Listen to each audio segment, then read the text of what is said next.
إلينا من لا يخافك ولا يرحمنا وارزقنا خير الدنيا والآخرة إنك على كل شيء قدير.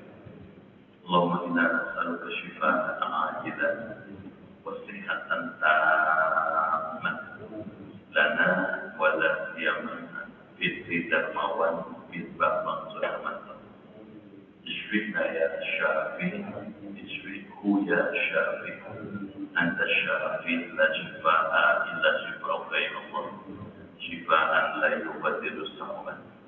ربنا تقبل دعاءنا ويسر لنا أمورنا واشف مرضانا وصحح أجسادنا وقوي أعمالنا واهدنا سبل السلام.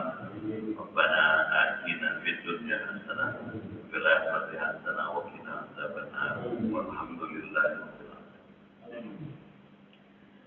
Masyaallah muslimin wal muslimat rahimakumullah yang berhormat ketua dan pengurus Masjid Al-Uswah, Imam Masjid Al-Uswah, Bapak Ibu hadirin dan hadirat sekalian, keluarga besar Al-Uswah yang dimuliakan Allah.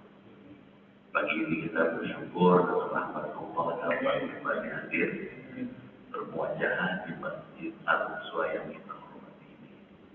Setelah sebulan penuh lamanya kita seluruh umat Islam melaksanakan ibadah Ramadan. Siangnya puasa, malamnya tarawih, antar sahur bersama keluarga, sholat berjamaah, tilawah Al-Quran, sedekah, zakat, dan i'tikaf. Hari ini kita berkumpul kembali. Saya secara menyampaikan doa kepada Allah dan ucapan selamat at-tahmiyah wa du'a dengan ucapan taqabbalallahu minna wa minkum wa ja'alallahu minal aidin al-faizin kullu amin wa antum bi khair.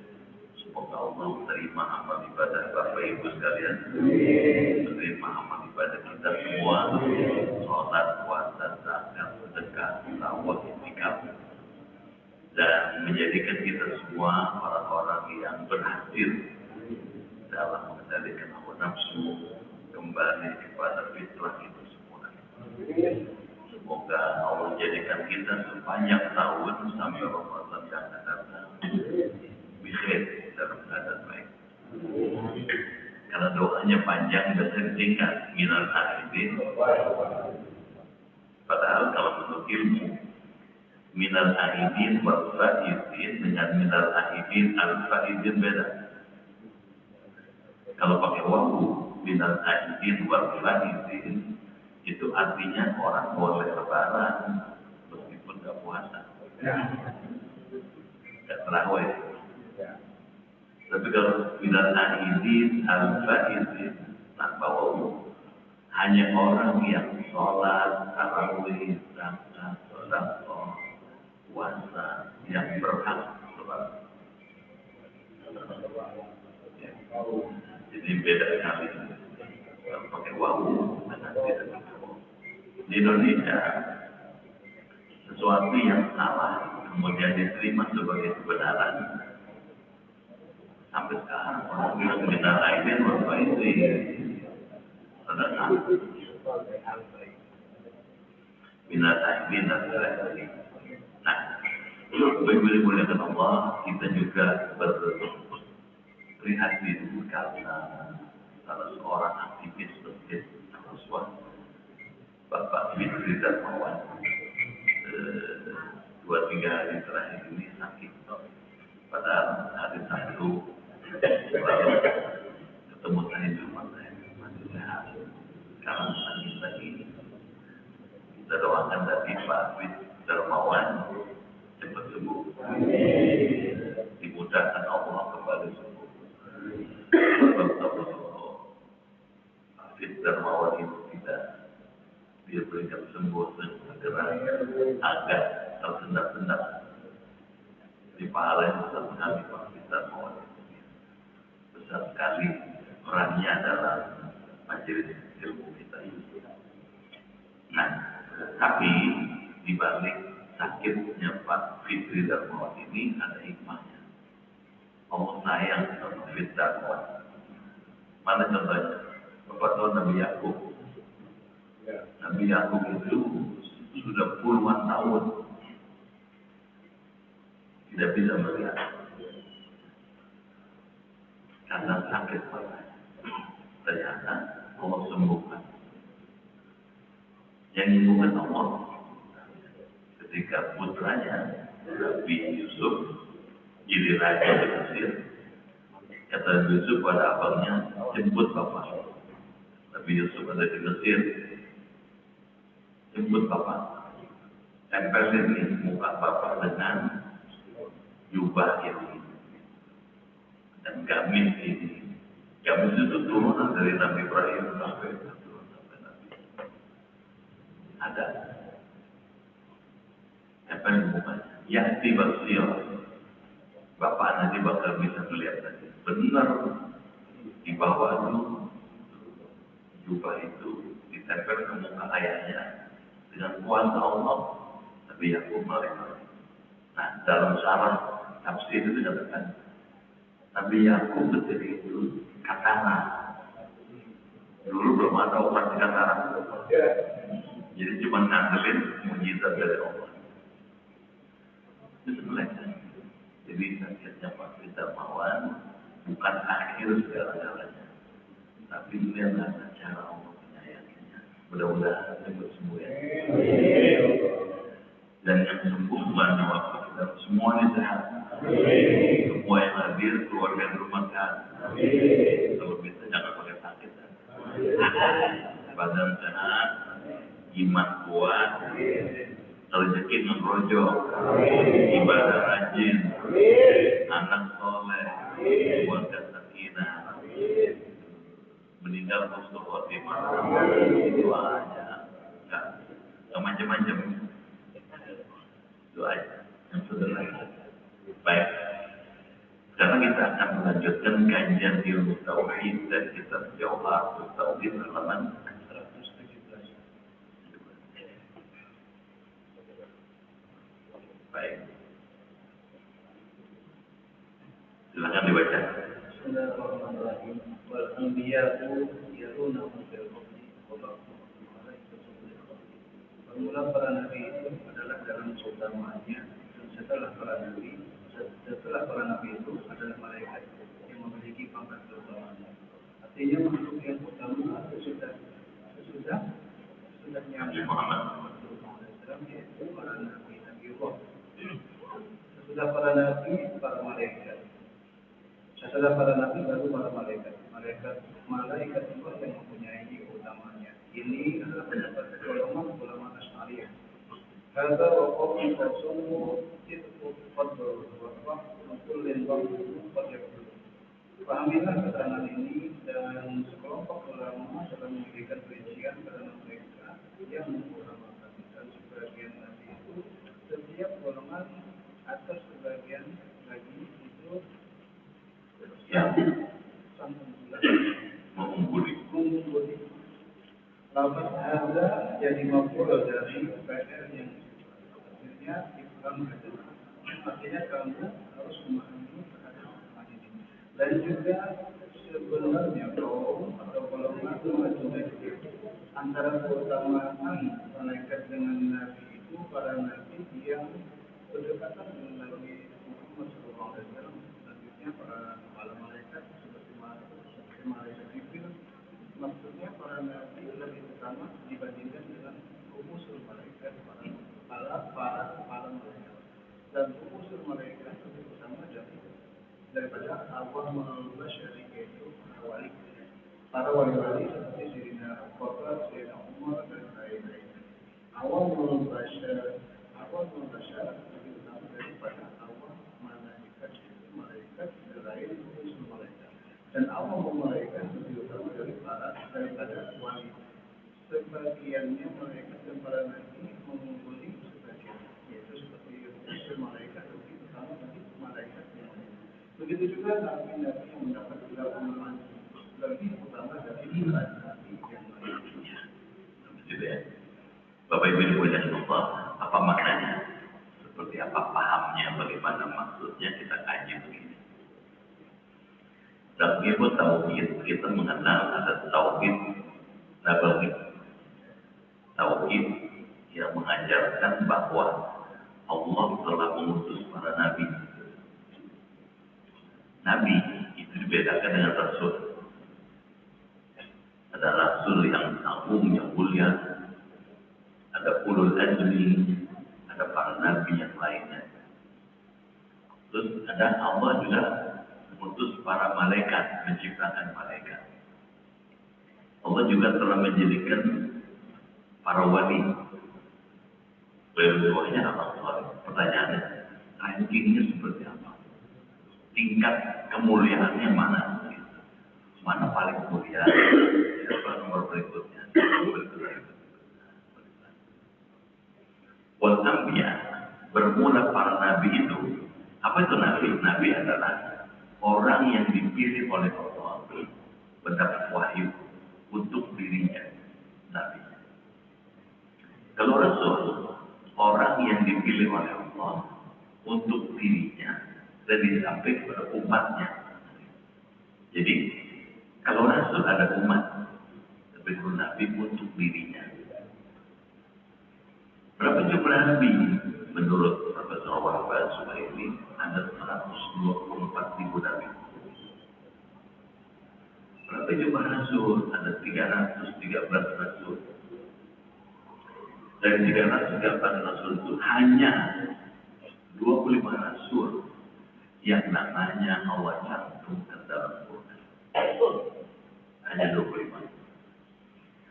Dari 25 rasul itu Allah pilih 5 rasul yang diunggulkan, disebut ulul azmi. Siapa itu? Nabi Nuh, Nabi Ibrahim, Nabi Musa, Nabi Isa, Nabi Muhammad. Apa arti ulul azmi? Nabi yang memiliki kesabaran yang sangat tinggi.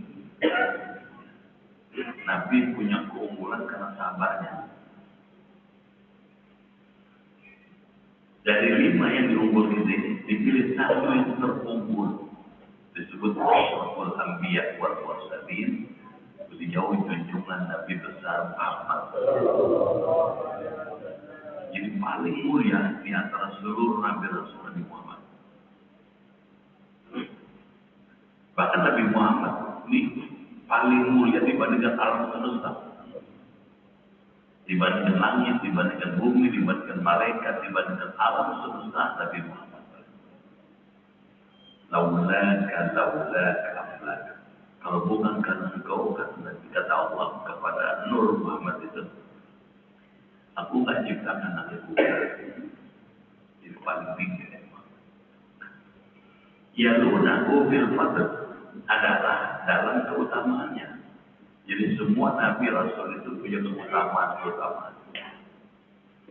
Wabatuhum, dan setelah para Nabi, malaikatun bil fadli, itu adalah malaikat yang memiliki pangkat keutamaan.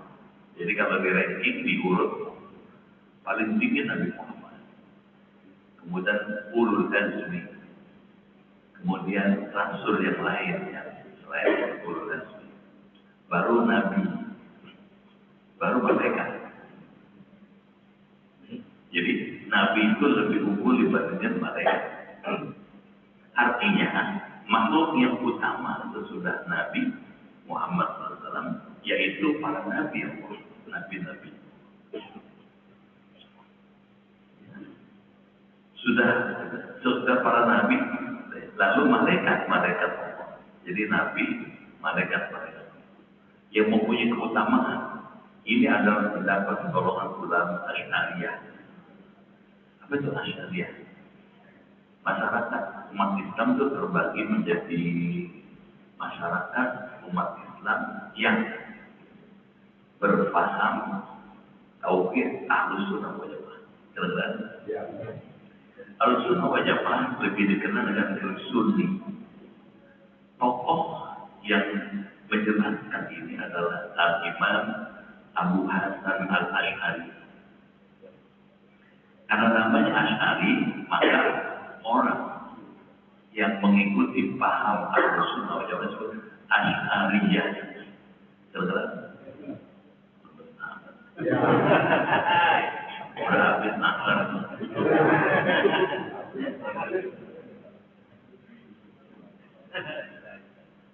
Jadi Asy'ariyah.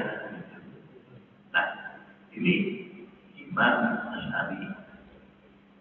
Di sana di Uzbekistan ada Imam Maturidi. Sama-sama sama jamaah, cuma beda dikit. Sama-sama. Nah, bedanya adalah kalau Imam Asy'ari lebih menekankan ahlul hadis, disebut tradition oriented, itu Imam Abu Hasan Asy'ari. Tapi kalau Imam Maturidi sama-sama Ahlussunnah, beliau lebih menekankan rational education, jadi hal-hal yang bersifat rasional. Beda dikit, dua-duanya Ahlussunnah, dua-duanya Sunni. Nah, menurut paham Asy'ariyah ini begitu. Rasul, kita tulis aja ya, biar ada oleh-olehnya nih.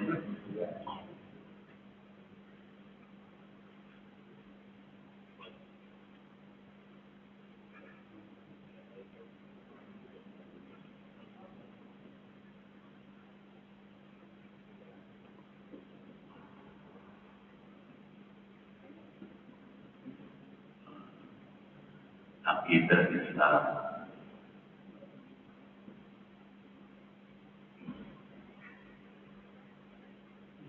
Akidah Islam itu ada 5. Akidah rububiyah tentang Allah sebagai Rabb pencipta.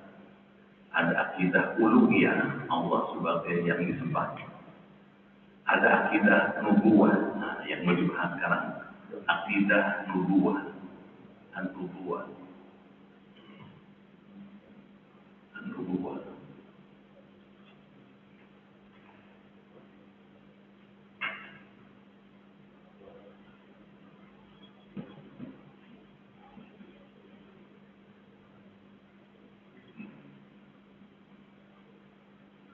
Akidah tentang kenabian.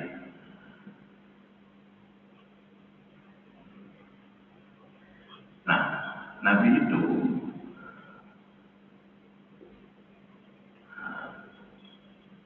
ada Rasul, ada Nabi, ada malaikat, ada wali.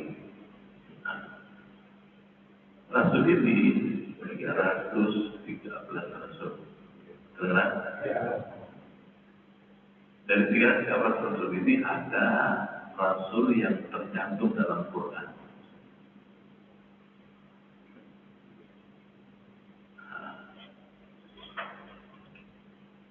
313 semuanya, yang di Quran ada 25. Dari 25 ini dipilih 5, disebut ulul azmi, dilipat. 5 ini dipilih yang paling unggul. Siapa nih? Rasulullah Muhammad. Ini paling unggul. Disebut Ashraful Anbiya.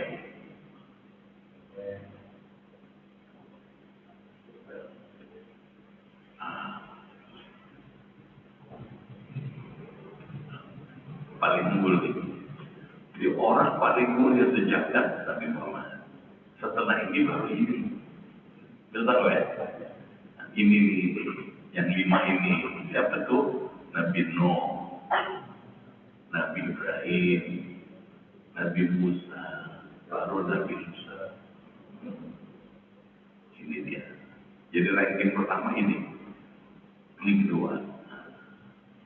Terus yang ini selain ulul azmi ditanya kan 20-an. Diam aja. Ya.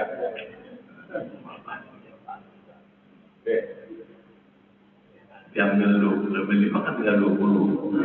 Ini ranking ketiga ini 20. Jadi ranking pertama, ranking kedua, ini ranking ketiga. Apanya? Kemuliaannya. Jadi kalau tanya, siapa paling mulia sejagat? Nabi Muhammad. Setelah itu siapa? Ulul azmi. Setelah itu siapa? Yang 20 ini. Nabi Idris, yang gitu kan? Nabi Zulkifli, Nabi Yahya, Nabi Zakaria, macam-macam. Nah, kalau ini sudah ranking keempat siapa ini dia? Di 124.000 di ranking keempat dalam hal kemuliaannya. Jelas? Ranking kelima ini dia. Nah, ini ranking kelima ini. Ranking kelima ini masih dibagi lagi. Malaikat al-malaikah.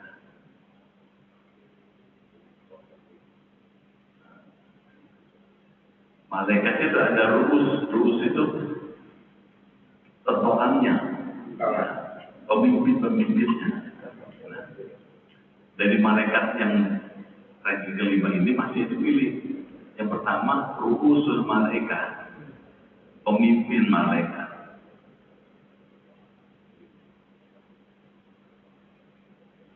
Yang paling tinggi Jibril.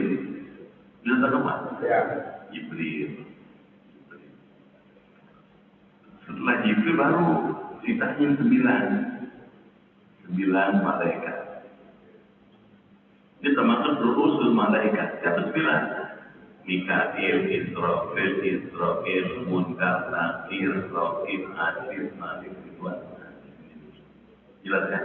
Ya. 9.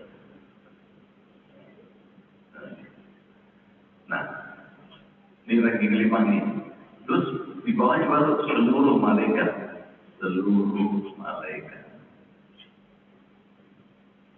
Jadi selain yang 10 ini, jadi ranking 5 ada dibagi 3. Ranking 5 nomor 1 Jibril banget. Nah, ini pakai ranking-rankingan.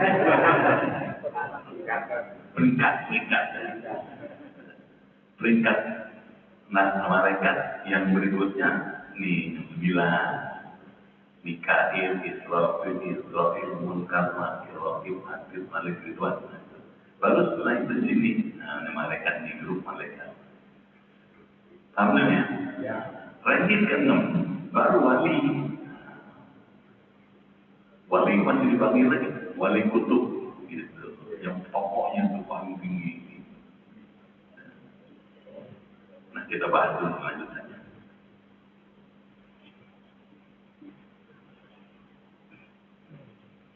Ada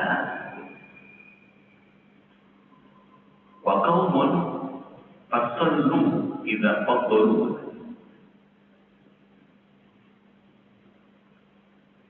Inilah keterangan dan ya, sekelompok ulama telah memberitahukan rincian karena mereka yang utama.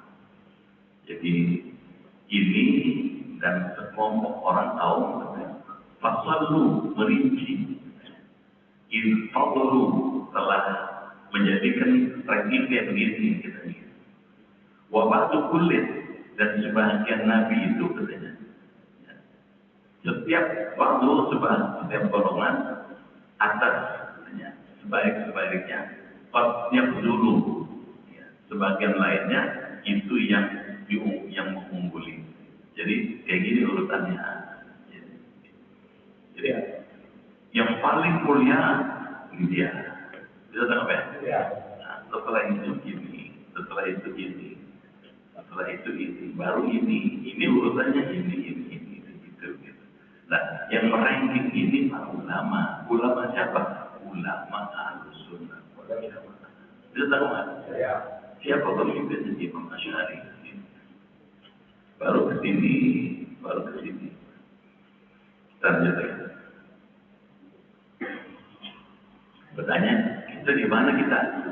Nah, kita masuk di mana nih? Gitu. Lafaz hada jadi maf'ul dari fi'il yang disimpan. Takdirnya ini alasan pahamnya. Ifham hada, pahamilah uraian ini. Artinya kamu harus memahami terhadap keterangan ini. Dan juga sebenarnya kaum katanya atau golongan Maturidiyah tadi saya bilang ada Asy'ariyah, ada Maturidiyah. Antara keutamaan malaikat dengan nabi, yaitu para nabi yang berdekatan dengan Nabi Muhammad SAW. Selanjutnya, para kepala malaikat seperti malaikat Jibril. Maksudnya, para nabi lebih utama dibandingkan dengan ru'usul malaikat. Sudah tenang gitu. Jadi dibandingkan malaikat, nabi paling unggul.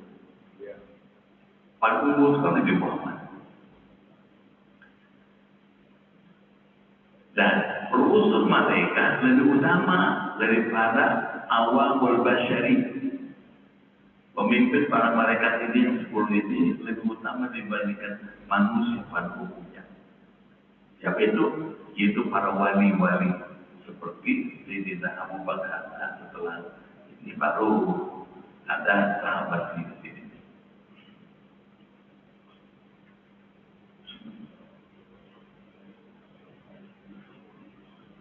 Lama ngaji dulu kan masih kecil itu. Beli yang baru aja.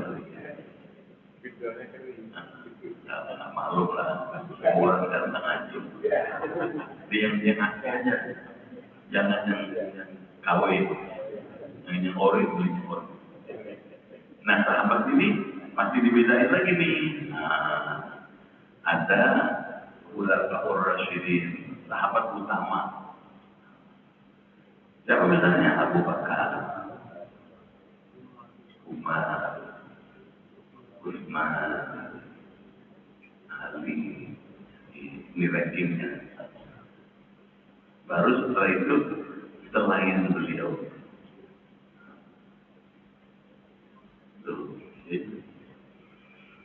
Ini ranking ke-7. Gitu. Nah, pertanyaan, kenapa para sahabat diunggulkan dibandingkan yang lain? Karena tingkat keimanannya dan tingkat ketakwanya paling tinggi.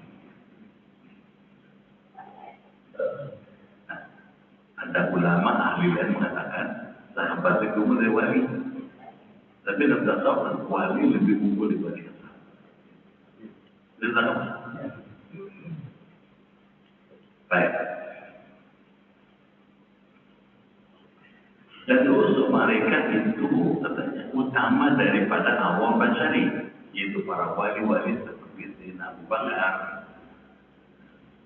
Sayyidina Umar, dan lain-lainnya.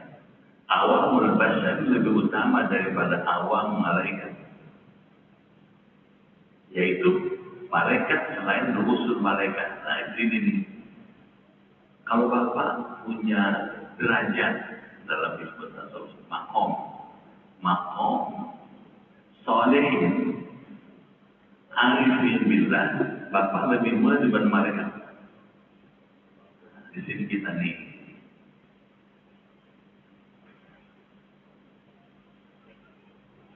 jamaah al-uswah. Kalau mau masuk ke sini, Bapak mesti memposisikan diri satu sebagai solehin, orang soleh. Dikatakan soleh karena amalnya soleh. Jadi kerjaannya dikatakan soleh terus amal soleh. Tapi nggak cukup juga soleh, mesti menjadi orang yang arifin.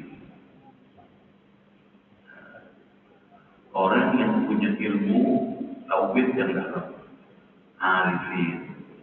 Makanya kan banyak orang tua kan nama anak Zainal Arifin, ada kan?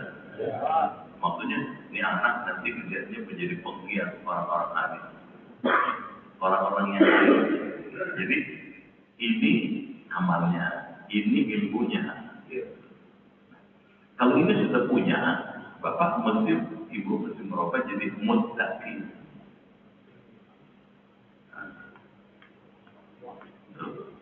Dia. Nah, tugasnya kita sekarang, bagaimana kita sudah soleh nih? Ini nggak soleh semua. Kalau nggak soleh nggak kemari, kan? Kalau nggak suami nak kemarin. Dingin-dingin, maka hujan dingin. Kalau bukan karena suami, Bapak mesti meningkatkan ibu ini. Ilmu tambah. Ya. Umur boleh nambah, tapi ilmu mesti berkembang. Jangan berhenti. Karena yang kita kaji masih banyak. Ini baru ilmu tauhid, belum ilmu usul fikih, belum lagi ilmu kalam, belum lagi ilmu tasawuf yang lebih dalam. Masih banyak. Nah, Bapak mesti membiasakan hidup dalam dua kata ini, muttaqi, takwa. Itu sebabnya Ibu Bapak setiap khotib Jumat itu kalau berkhutbah mesti pesannya takwa. Kenapa orang sudah jadi takwa? Karena kalau Bapak takwa, Ibu takwa, satu. Orang yang hidup di takwa dikatakan wa may yattaqillah yaj'al lahu makhraja wa yarzuqhu min haitsu la yahtasib. Siapa orang bertakwa kepada Allah, Allah berikan jalan keluar dari kesulitan. Orang hidup ada aja kesulitannya, betul nggak?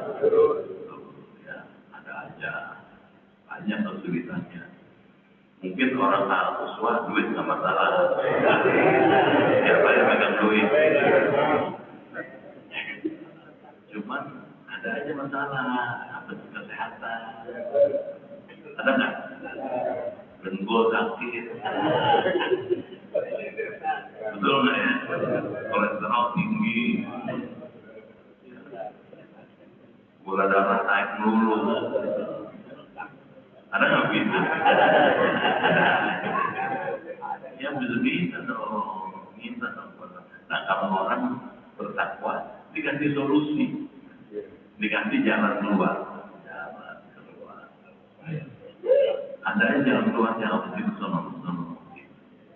Tapi takwa itu juga memberikan jaminan. Apa jaminannya? Wa yarzuqhu min haitsu la yahtasib. Jaminan ekonomi. Ada aja rezeki. Kalau takwa nih, bagaimana Ustaz kalau pensiun? Dari mana rezekinya? Paham? Rezekinya nanti Allah. Allah nggak kenal pensiun. Biar ada pensiun, kalau mau rezeki bisa aja. Anaknya lah, temannya, tetangganya, jemaahnya, saudaranya, ada aja jalan. Jadi jangan takut. Asal kita bertakwa, selalu ada di sini. Nah kita di sini nih, kalau kita bisa naik ke sini, nah kita bisa masuk ranking 8 sini. Amin. Hidup itu berjuang meningkatkan status di hadapan Allah.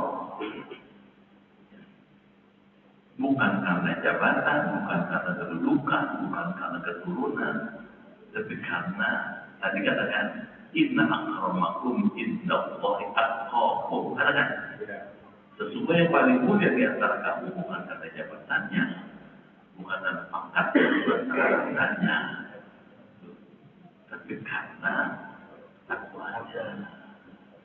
Itu sebabnya kita setiap Jumat takwa itu. Amin. Ya Rabbal. Tapi dia udah pada minum belum? Kalau minum dong tadi ya. Belum ada kuenya. Rumah kuenya masih tutup. Apa yang ada minum kan? Minum dulu.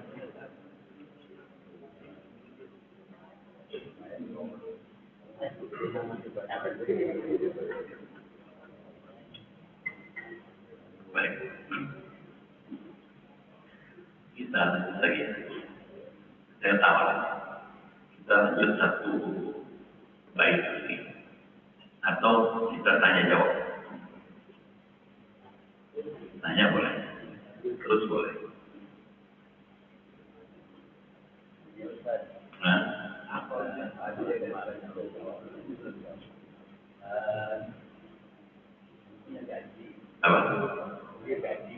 Gaji.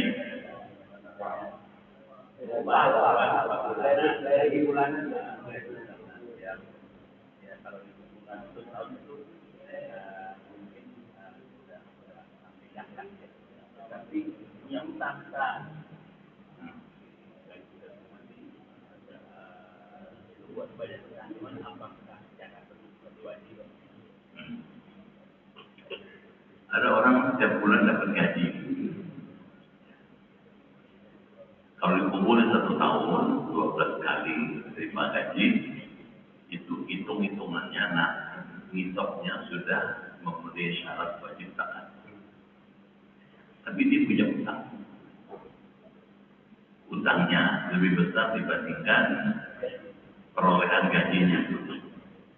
Apakah orang seperti wajib zakat? Jawabnya enggak. Misalnya, gaji 1 bulan misalnya, berapa duit? Hah? 10 juta misalnya. Gaji 1 bulan 10 juta. Jadi 1 tahun 120 juta. Kalau dilihat dari jumlahnya 120 juta, itu sudah memenuhi syarat nisab apa enggak? Kan gitu. Nisabnya 86,3 gram. Saya nggak tahu emas berapa harganya, Bu. 2 juta. Kalau 2 juta berarti 160 juta. Nah, dananya yang diperoleh baru 120 juta, berarti tidak kena nisabnya. Awalnya sudah, tapi nisabnya juga tidak kena. Karena itu, orang seperti ini tidak wajib zakat. Terus, punya utang lagi. Punya utang lagi. Kalau dia punya utang, maka dia mesti bayar utangnya. Kenapa? Karena yang dimaksud bayar zakat adalah harta yang dimiliki langsung. Harta yang dimiliki oleh kita. Tidak di bawah kekuatan orang lain. Al-milkut tam dalam bahasa fikih, milik yang sempurna. Di bawah kontrol kita, di bawah kuasa kita. Dalam kendali kita. Nah, karena itu, kalau punya utang, bayar utang dulu. Nah, kalau 10 juta, kalau jadi gaji 50 juta, 50 juta kali 12, 16 juta, udah memenuhi syarat, awalnya nisabnya. Pertanyaan, utangnya berapa? Nah, utangnya berapa ini? Utangnya berupa cicilan rumah, misalnya gitu. KPR ada kan? Cicilan rumah. Cicilan rumah berapa? Kan gitu. Kalau cicilan rumahnya 1 bulan 3 juta, misalnya. Gaji 50 juta. Dikenakan tangan. Kena tangan lebih. Jelas? Bapak tinggal hitung aja. Nah, bayarnya kapan? Bayarnya kapan? Kalau sudah 1 tahun, perolehan uang itu dikumpulkan, ya saldo-saldonya, maka jika saldonya itu adalah lebih besar dibandingkan nisabnya atau sama dengan nisab, maka kena zakat. Zakat apa? Jadi 50 juta, ya dimakan 10 atau 15 juta buat bayar cicilan 5 juta, 20 juta, 30 juta simpan. Kali 12, 30 juta, karena jelas. Apa beda zakat fitrah dengan zakat mal? Kalau zakat fitrah itu sebelum tanggal 1 Syawal atau persisnya sebelum naik mimbar khotib itu mesti bayar. Kalau bayarnya setelah khotib naik ke mimbar, bukan zakat tapi sedekah. Dosa ya. Nah, makanya zakat fitrah itu dikeluarkan sebaiknya sebelum 2 hari Idul Fitri. Buat apa? Kalau 2 hari sebelum Idul Fitri, misalnya tanggal 27 Ramadan tutup. Tanggal 28 Ramadan sudah dihitung, tanggal 29 dibagi. Supaya apa? Supaya mustahik zakat yang menerima zakat itu bisa menikmati lebaran. Kalau 1 hari sebelum lebaran itu sudah terima uang zakat dari panitia zakat, dia bisa belanja. Dia bisa beli ketupat, dia bisa beli semur, dia bisa beli itu.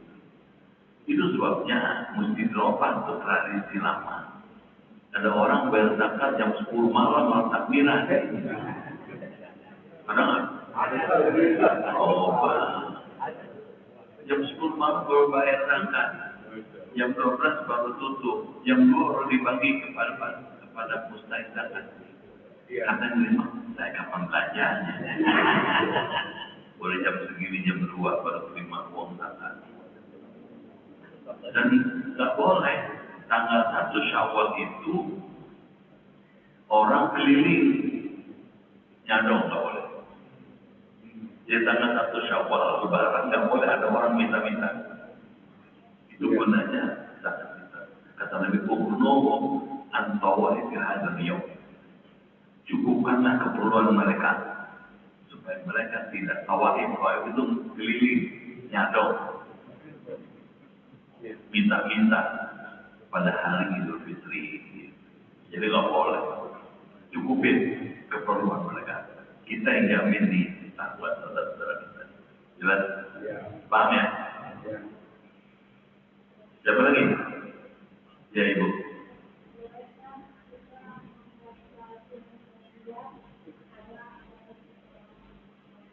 Ya. Kunut adalah ada kunut yang dibaca pada waktu-waktu tertentu. Di mana ada wabah, ada penyakit, pandemi dan macam-macam. Gimana kalau perang di Timur Tengah? Kunut adalah bisa dibaca oleh mayoritas umat Islam atas perintah al-imam dalam fikih biasa fikih. Kadang-kadang imam itu kepala negara. Jadi seluruh umat Islam di Indonesia atas perintah kepala negara kunut nazilah. Kalau semua negara baca kunut nazilah yang mayoritas beragama Islam, bisa pengaruhnya besar kepada perang Timur Tengah. Yang mengatakan darah kepala negara al-imam dalam ilmu disebut isul jumhuriyah. Jelas ya? Partai. Jadi tidak bersifat parsial sebagian. Makanya waktu pandemi kemarin dan waktu COVID itu seluruhnya mesti dibaca semua orang. Seluruh dunia minta sama Allah, ya Allah selesaikan ini, jangan sampai berlarut-larut di COVID. Ini juga begitu. Ya. Mesti ada gerakan yang memmobilisasi itu. Berhenti, perang berhenti. Kalau berhenti, harga minyak naik. Krisis energi. Kalau yang minyak naik, barang-barang naik harganya. Transportasi naik, semuanya naik. Akibatnya apa? Kesulitan ekonomi. Akibatnya lagi apa? Bisa kelaparan. Akibatnya apa? Bisa ada gerakan sosial chaos. Nah, mesti diwaspadai dari sekarang. Saya menduga ini udah dihitung sampai situ. Saya menduga ya. Kalau negara lain sekarang sudah mulai. Saya baru pulang dari Malaysia malam Jumat kemarin. Ternyata sudah mulai tuh penghematan di mana-mana. Harga bensin sudah naik di Myanmar, di Thailand, di Filipina, sudah mulai naik harganya. Dan kalau bensin naik, BBM naik, bahan-bahan kebutuhan pokok juga naik. Akibatnya rakyat ini kena. Gitu. Nah diduga Indonesia agar tidak terjadi gerakan sosial yang masif, ada pos-pos yang mestinya dikeluarkan, dioper, dipindahkan. Ya. Saya baca gitu, pos-pos mestinya MBG itu dipindahkan ke BBM. Subsidi. Kalau nggak naik, kalau naik, udah repot. Jelas ya? Nah, apakah usaha kunut nazilah? Ya berpulang. Kalau cuma segini barangkali semestinya satu suara. Ada pengaruh tapi tidak signifikan, tidak bermakna. Kalau seluruh dunia baca doa semua, boleh jadi jatuh tuh. Yang nyerbu. Paham ya? Nah, buat kita jamaah al-Islah di mana kan gitu katanya. Minta sama Allah. Dengan apa? Baca tolak barat. Ada nggak? Diam aja. Allah makfak anil balat wal wabah wal fahsya wal mi'na ma dhahara wa batan wa min bulanil muslimina amma wa min baladina Indonesia khas. Itu aja. Kalau nggak baca Al-Quran itu aja. Kalau nggak baca nantilah boleh. Kenapa? Kita nggak ada ini tantangan. Jelas ya? Dan jangan takut. Kita sudah terbiasa, ya, sudah terlatih untuk menghadapi kesulitan. Asal kita tetap bersandar pada Allah. Jelas? Masih ada senderan kita. Ya betul Allah. Bagus lagi. Tiap hari baca. Hasbi Allah wa ni'mal wakil. Terus baca. Bapak tahu, Ibu tahu. Itu bacaan itu dibaca Nabi Ibrahim. Kata Ibrahim, Hasbi Allah wa ni'mal wakil. Waktu dilemparkan itu. Nabi Ibrahim dilemparkan, dilempingkan ke api unggun. Baca itu. Hasbi Allah wa ni'mal wakil. Nabi Muhammad mengajarin itu baca kepada umat Islam di Madinah ketika diprovokasi sama orang munafik Yahudi, orang munafik Jili. Ya umat Islam nyerahlah katanya. Kita udah dikepung nih sama orang Quraisy, sama orang Mekah. Percuma ngelawan, nggak bakal keunggulan, nggak bakal menang. Jadi Muhammad begitu dulu. Hasbunallah, umat Islam hasbunallah, wa ni'mal wakil, ni'mal. Nggak jadi. Ternyata itu cuma provokasi bohong aja, nakut-nakutin orang. Kita doain, ya, ini selesai insya Allah. Benar-benar kecapean, paham ya? Jadi bang, jangan bapak ibu bang nangkep kalau perang itu ongkosnya kecil, gede banget. Satu peluru kendali itu 2,5 juta US dollar. Kalau drone-nya Iran cuma 200.000 dolar sama. Ini 2,5 juta. Kalau rudal Amerika Serikat. Dan itu banyak. Kalau ribuan kali jutaan dolar. Belum membiayai